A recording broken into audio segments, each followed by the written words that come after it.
Allaha and olsun, mən bilmirəm kim necədir. Günah barədə məni Quranda ən çox qorxudan ayə bu ayədir. Məni şəxsən Quranda günah barədə qorxudan, ən çox qorxudan ayə bu ayədir. Qoyun oxuyum sizin üçün və sözümü bitirim. Buyurur ki, ثُمَّ كَانَ عَاقِبَةُ الَّذ۪ينَ أَسَاءُ السُّوء أَنْ كَذَّبُوا بِآيَاتِ اللّٰهِ وَكَانُوا بِهَا يَسْتَهْزِئُونَ.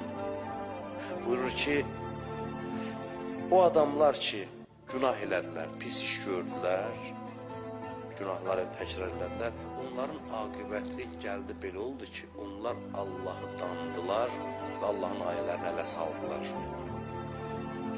Deməli, bunlar əvvəldən inanırdılar. Allah göstərməsin, adam görür ki, dünən müqəddəs bildiyi şeyi bugün ələ salır. Mən görmüşəm.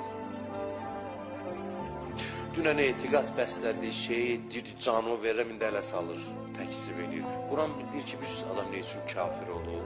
Xanım Zeynəb bunu Yezdin məclisində oxudu bu surəni, bu ayəni. Ki, pis iş görənlərin aqibəti axırda bununla nəticələnir ki, Allahın ayələrini inkar edirlər.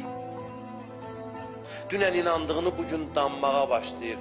Bugünə nə qoyur adamı günah və günaha etinasızlıq? Sən demə, mən bugün möminəm. Heç kəs bilmir burada oturanlar ki, axırı nə olacaq? Heç kəs bilmir.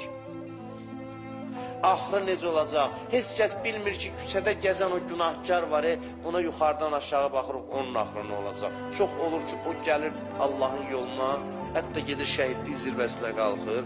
Mən ki, bugün neçə ildir danışıram, axırda danıram Allahı və kafir kimi ölürəm, Allah göstərməsin.